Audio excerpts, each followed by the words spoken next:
युद्धपोत USS Gerald फिर से युद्ध में शामिल हुआ है। यूएसएस जेराल्ड अमेरिका का सबसे बड़ा युद्धपोत है। कुछ दिन पहले युद्धपोत के लॉन्ड्री वाले हिस्से में आग लग गई थी, जिसके बाद इसे मरम्मत के लिए भेजा गया था और जंग से हटा दिया गया था। मरम्मत के बाद फिर से युद्ध में शामिल हो गया है। अमेरिकी सेंट्रल कमांड ने इसकी तस्वीरें जारी की हैं। सेंट्रल कमांड ने लिखा कि USS Gerald operation epic fury में मजबूती से भूमिका निभा रहा है। तो लगातार अपने युद्धपोतों को अमेरिका मिडिल ईस्ट में भेज रहा है। तैयारी जंगी पूरी अमेरिका की तरफ से नजर आ रही है।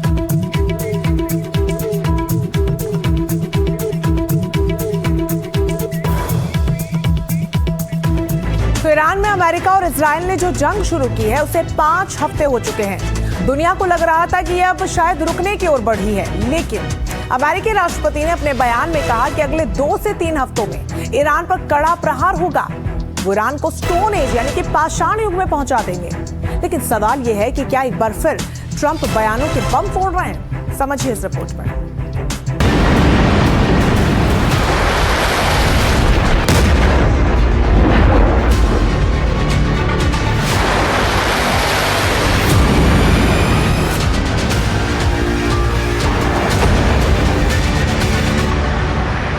ट्रंप ने किए बड़े बड़े दावे। ईरान को ट्रंप की पाषाण युग वाली धमकी। अगले 2-3 हफ्तों में क्या होगा? ईरान से चल रही जंग के बीच अमेरिकी राष्ट्रपति डोनाल्ड ट्रंप ने गुरुवार सुबह राष्ट्र के नाम संबोधन किया। संबोधन में एक बार फिर उन्होंने दावा किया कि अमेरिका को ईरान जंग में जीत मिली है, लेकिन साथ ही चेतावनी दी कि अमेरिका 2 से 3 हफ्तों में ईरान पर बड़ा हमला करेगा। इतना बड़ा हमला कि ईरान 100 साल पीछे चला जाएगा। The progress we've made, I can say tonight that we are on track to complete all of America's military objectives shortly, very shortly. We're going to hit them extremely hard over the next 2 to 3 weeks. We're going to bring them back to the Stone Ages where they belong. Trump के बाद America के रक्षा मंत्री Pete Hegseth ने भी Iran को stone age यानी पाषाण युग में भेजने की बात सोशल मीडिया पर पोस्ट की। इसका जवाब ईरान ने दिया। IRGC एरोस्पेस फोर्स के कमांडर माजिद मौसावी ने पोस्ट किया, ये आप हैं जो अपने सैनिकों को उनकी कब्रों की ओर ले जा रहे हैं, ईरान नहीं जिसे आप पाषाण युग में भेजने का सपना देख रहे हैं। हॉलीवुड की कल्पनाओं और भ्रमों ने आपके विवेक पर ऐसा पर्दा डाल दिया है कि सिर्फ 250 वर्षों का इतिहास रखने के बावजूद आप 6000 साल से अधिक पुरानी सभ्यता को धमकी देने का दुस्साहस कर रहे हैं। इस जंग को लेकर ट्रंप कई बार अलग अलग डेडलाइन देते रहे हैं। वो कभी युद्ध खत्म होने तो कभी युद्ध को और तेज करने की बात करते हैं। कभी कहते हैं कि ईरान में उनका मिशन पूरा हो गया है, तो कभी कहते हैं कि ईरान पर अब और बड़े हमले करेंगे। ईरान को लेकर ट्रंप एक बार फिर नई तारीख लेकर आए हैं। 21 मार्च को 48 घंटे, 23 मार्च को 5 दिन, 27 मार्च को 10 दिन, 1 अप्रैल को 2 से 3 हफ्ते, 2 अप्रैल को अपने भाषण में फिर 2 से 3 हफ्ते की बात करते हैं। अगर उनका स्टेटमेंट को अगर पूरा आप रीड करें या डिकोड करें तो उसमें कुछ खास नई बातें नहीं है। जब से जंग की शुरुआत हुई करीब 34 दिन में उन्होंने 200 जो सारा जो बयान दिए हैं या सोशल मीडिया पर अपनी बात को रखे उस सबको उन्होंने कंपाइल कर दिया। हाँ, एक नई बात जरूर उन्होंने कही है। उन्होंने ये जताने की कोशिश की है कि अमेरिका के जो पहले के राष्ट्रपति थे उन्होंने कोई खास काम नहीं किया, हमने बहुत बेहतर काम किया। कोई गिना रहे थे कि 19 साल की उन्होंने लड़ाई लड़ी, कोई बता रहे थे कि 8 साल लड़ाई लड़ी और हमने यहाँ केवल 32 दिन की लड़ाई लड़ी। जहां तक रही ईरान पर हमले की बात तो लगातार दोहरा रहा है और फिर स्टेट ऑफ हॉर्मुज के लेकर बात कर रहे हैं। लेकिन ट्रंप शायद इस बात को नहीं जानते कि लड़ाई शुरू होने से पहले स्टेट ऑफ हॉर्मुज तो खुला ही हुआ था। बंद करवाने की जिम्मेदारी जो है, बंद करवाने का काम तो ट्रंप ने किया। सवाल ये कि ईरान जैसे देश को पूरी तरह बर्बाद करने का दावा और धमकी एक साथ देने वाले ट्रंप क्या करने की सोच रहे हैं? क्या ईरान पर बड़े हमले की प्लानिंग है? क्या हमले की तैयारी के लिए ही समय निकाल रहे हैं? क्या जमीनी हमले की रणनीति बना रहे हैं? स्टेट ऑफ हॉर्मुज को खुलवाने के लिए 48 घंटे का अल्टीमेटम देके आज डोनाल्ड ट्रंप कहते हैं कि हमें हॉर्मुज से कुछ लेना देना नहीं है और उनकी जानकारी में है कि उनके 18-20 लाख के जो ड्रोन है ईरान के, उससे अमेरिका के नंबर ऑफ M290 पर ड्रोन और इंटरसेप्टर मिसाइल जो 30 करोड़ से भी ज्यादा की हैं ध्वस्त हो रही हैं। तो अब उनका ये कहना कि हम अगले 2-3 हफ्ते में ईरान पे बहुत बड़ा हमला करेंगे, यानी केवल प्रेशर टैक्टिक्स है, ग्राउंड ऑपरेशंस नहीं है। ट्रंप ने जो बड़ी बातें कही हैं उन पर भी जरा गौर कीजिए। ट्रंप ने कहा कि ईरान की मिसाइल ड्रोन क्षमता खत्म हो गई है। ये भी दावा किया कि सेना हमारे कंट्रोल में है। ईरान के बड़े नेता मारे गए, सत्ता परिवर्तन हो चुका है। ट्रंप ने फिर दोहराया कि ईरान को परमाणु ताकत नहीं बनने देंगे। साथ ही ये भी कहा कि हमें हॉर्मुज का तेल नहीं चाहिए, जिसे चाहिए वो खुद जाकर ले ले। ट्रंप दावा कर रहे हैं कि ईरान की ताकत पूरी तरह खत्म हो गई है, लेकिन अगर ऐसा है तो फिर ईरान इतने ताकतवर हमले कैसे कर रहा है? या ट्रंप सिर्फ अपनी साख बचाने के लिए ऐसी बयानबाजी कर रहे हैं? डोनाल्ड ट्रंप को शायद अंदाजा नहीं रहा होगा कि खोमेनी साहब मरने से पहले मोज़ेक डिफेंस डॉक्ट्रिन बना गए थे, जिसमें डिसेंट्रलाइजेशन यानी कि अगर पूरी की पूरी सेंट्रल लीडरशिप ईरान की खत्म भी कर दी जाए तो 31 प्रोविंशियल कमांडर को हथियार अलग अलग, टारगेट अलग अलग दे दिए गए थे कि आप लड़ाई लड़ते रहेंगे। अब उनकी समझ में आ गया है डोनाल्ड ट्रंप के कि वो एक ईरान से नहीं 31 ईरान से लड़ रहे हैं, लिहाजा अब वो जो कुछ कह रहे हैं वो हवाबाजी ही है। ट्रंप युद्ध में जीत का दावा कर रहे हैं और साथ ही अगले 2 से 3 हफ्तों में भारी तबाही की बात भी कर रहे हैं। ट्रंप अपनी जीत की बात कर रहे थे तो उधर ईरान ने मिसाइलों से इसका जवाब दिया।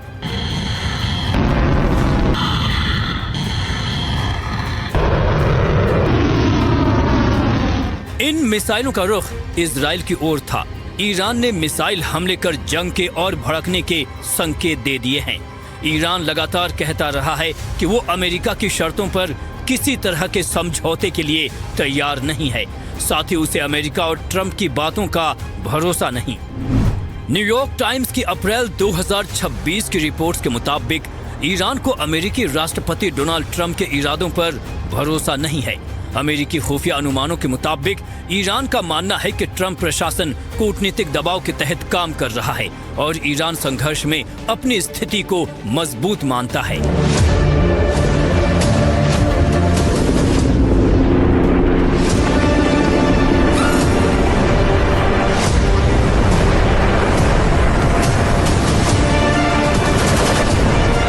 ट्रंप ने दावा किया था कि ईरान के नए शासन ने युद्ध विराम की मांग की है, तो वहीं ईरान ने इस दावे को झूठा और आधारहीन करार दिया है। ये कहा जा रहा है कि अमेरिका इस बात की तैयारी कर रहा है कि वो ईरान पर जमीनी हमला करे, लेकिन अभी तक इस पर फैसला नहीं लिया गया है। तो वहीं ईरान कह चुका है कि उसकी सेना तैयार है। ये युद्ध कब तक चलेगा, इसका जवाब अभी किसी के पास नहीं दिखता। और जिस तरह से ट्रंप के बयान हर दिन बदलते रहते हैं, उससे तो लगता है कि उनके पास इससे बाहर निकलने का रास्ता फिलहाल तो नहीं है। Bureau report, NDTV India. तो जंग के बीच ईरानी सेना के प्रवक्ता जबरदस्त सुर्खियों में हैं। उन्होंने ट्रंप को ट्रोल किया और इंटरनेट उनका फैन हो गया है। ईरानी सेना के उस प्रवक्ता का नाम है इब्राहिम जुल्फिकारी। दरअसल जब ट्रंप ने युद्ध विराम पर काम करने का दावा किया तो इब्राहिम जुल्फिकारी ने एक वीडियो संदेश जारी कर दिया और उसमें ट्रंप के मशहूर टीवी डायलॉग का इस्तेमाल किया। जुल्फिकारी ने वीडियो में कहा, हे ट्रंप, यू आर फायर्ड। यही लाइन ट्रंप अपने रियलिटी शो में इस्तेमाल किया करते थे और देखते ही देखते ये वीडियो इंटरनेट पर जबरदस्त वायरल हो गया। जुल्फिकारी का ये मजाकिया अंदाज लोगों को खूब पसंद आया। अमेरिकी राष्ट्रपति की ऐसी ट्रोलिंग शायद ही पहले कभी हुई थी।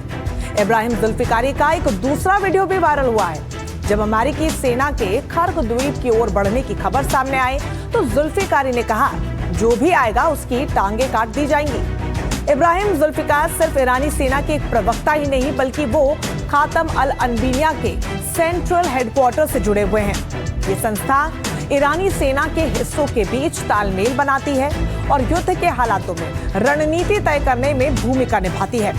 ऐसे में जुल्फिकारी के बयान को केवल व्यक्तिगत राय नहीं माना जाता, बल्कि ईरानी सेना के आधिकारिक संकेत के तौर पर देखा जा रहा है।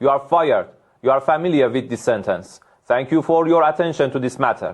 The central headquarters of Khatam al-Anbiya.